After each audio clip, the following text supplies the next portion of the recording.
Good afternoon, NBDR stakeholders.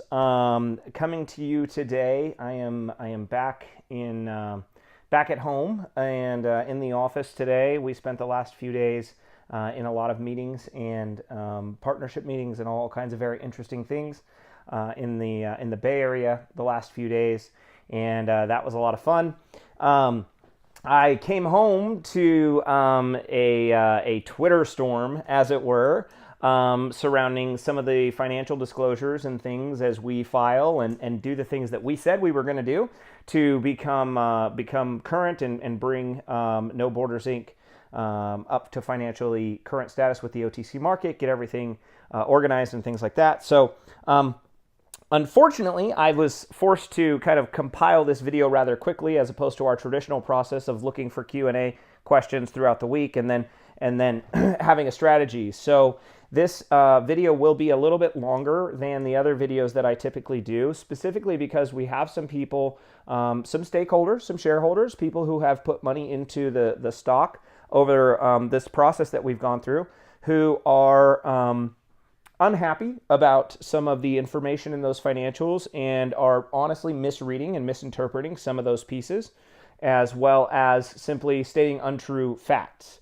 So part of my job is to run a business while maintaining the levels of decorum and legal compliance that we are responsible to maintain, as well as being as communicative and forthright as possible. So first of all, in this video, I want to address the private invite-only groups on social media that we are being invited to. And we are not going to be joining any of those. I have nothing to say in a private one-on-one or private group setting that cannot be said fully on our public feeds, public channels, and our traditional public relations and media outreach. If you don't like that, too bad. I will not put myself in a position of having non-public information shared with a small group of people or public information perceived as given to a select few. That is not going to happen. You can stop asking. If you don't like that, sell my stock. With that being said, I appreciate every single one of you. I appreciate the stakeholders and the people who have listened to what we have said, who have read our resumes, who have looked at our backgrounds and our strategies and our ideas, and have supported that with their hard-earned wealth, with their family's money, with their time and their energy and their support. I appreciate that greatly, and it means a lot to me, and I take that very seriously. We are a fiscally conservative company. I believe that generating revenues and generating profits is a far better model than just burning capital from investors and stakeholders. You know, that is one of the reasons that we went the route that we went. I could very easily have gotten venture capital funding for this business and had a couple of large stakeholders and a pile of capital to light on fire. But we really believed that we could build the tools that we want to build the use cases that we believe in, as well as generate scaled revenues through the client-facing development arms. And I still hold that belief, and we're going to continue moving forward on that business model as we progress. To address a couple of the specific issues or questions that were brought up.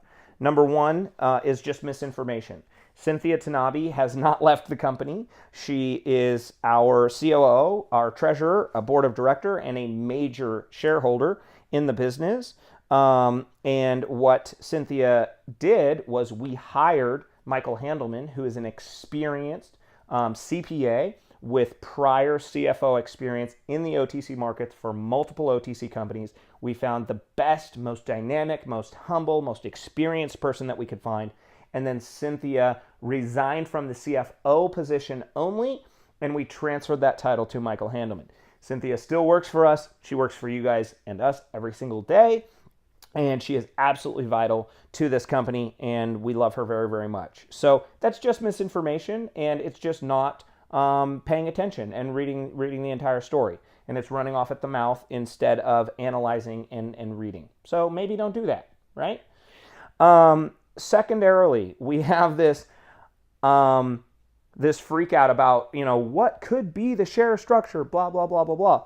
Look, there is a preferred class of shares that is the control block of this company. That existed long before we acquired the company. That's how we acquired the company. It is going to exist long after you guys are done freaking out about it, okay?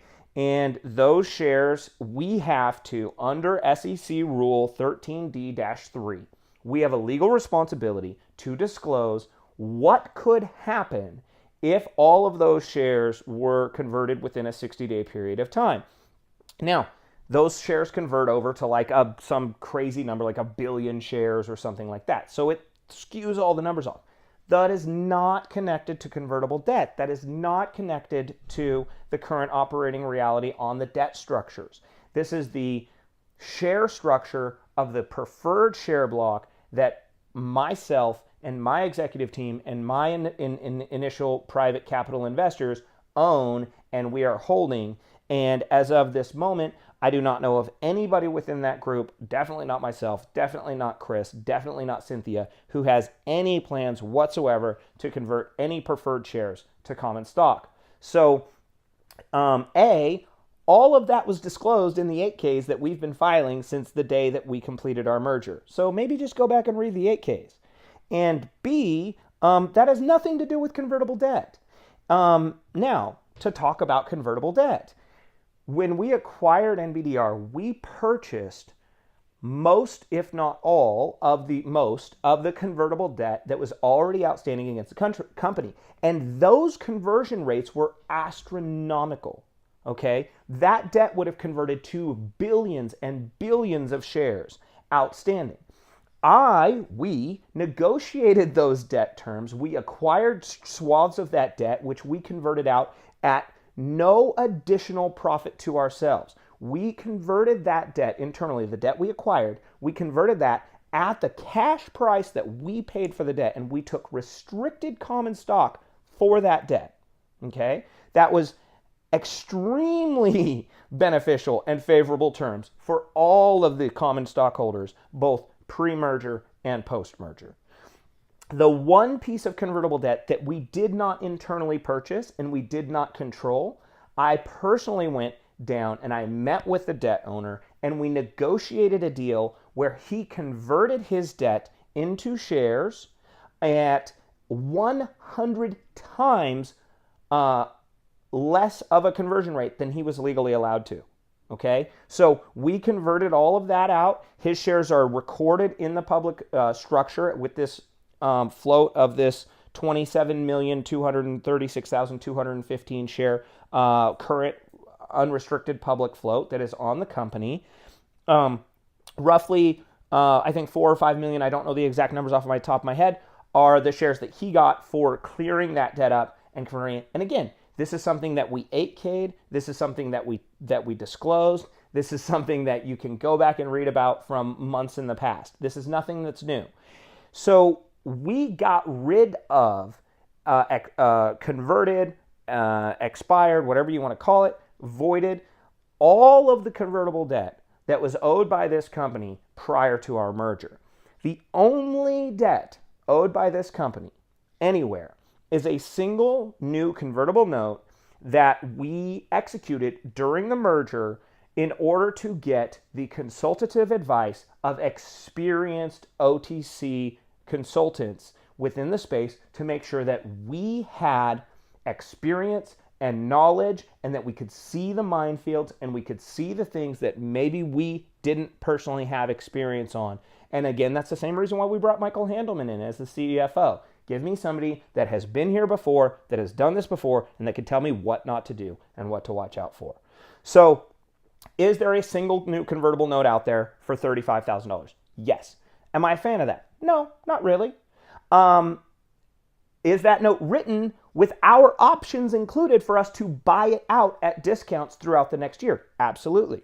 That is a new convertible note. It can't convert even for an entire year. So we have time for us to gain the value, gain the power, gain the knowledge from these people who have the experience in the market, and then determine, do we just buy that note out? Do we exercise our right to pay it off and not have it convert, all of these different things. It's built into the note. The note's public record. Go read it, okay? This is not new information. We 8K'd all of this. We disclosed all of this right up front. The current share structure has been updated on OTC markets. We have sent over a request with the TA to update that share structure again. Some of those things take time. The TA is not a company that I control. But I have personally just gone through OTC markets. I worked with them today to make sure that we have the new share structure of the 750 million authorized common stock on OTC, that our issued and outstanding numbers are correct, and also that our public float numbers are correct on OTC markets. So I think that takes a day or two on their system to come through to the public side, but look for that. To recap, we have to say what the conversion impacts could be based on the structure of the company, based on SEC Rule 13D-3. I don't have a choice. So if you don't like how that looks, I don't really know what to tell you. You know, I'm not going to go, change up the fact that we control this company through the control block. We bought that in order to acquire this company and do the things that we're trying to do. Okay? That's business. But that is not convertible debt. And the convertible debt that existed is gone. The only new debt is very, very manageable. It's small, and it has clauses built into it that allow us to get rid of it over the next year, and give us options. Cynthia Tanabe did not go anywhere.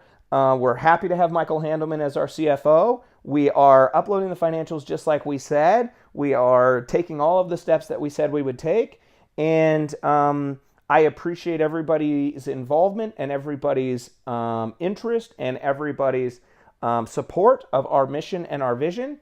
But I do have to come back on this.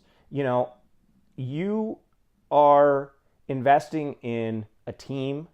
The company that's there, even still currently as of right now, has a giant red stop sign on it that says this company is not reporting information. So the investment that you're making very much is in me and in the team that we're doing. And we are working very, very hard, very long days, in multifaceted ways to build this business and deploy these tools and strategies in the real world, in real time, as we grow our team and we grow our business and we go on this journey. And I'm going to continue doing that.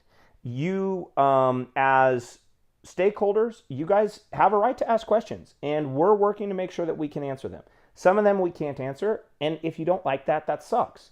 I will not be joining your groups. My staff members will not be joining private groups. We will continue to have our conversations in the public forum as with the entire market in a very open and honest way.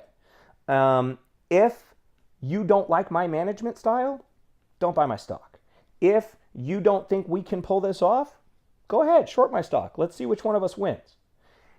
If you still want to go on this journey with us, then maybe take the time to actually, read the filings, go back and look at the 8Ks, the stuff that we said we were doing, we're actually doing.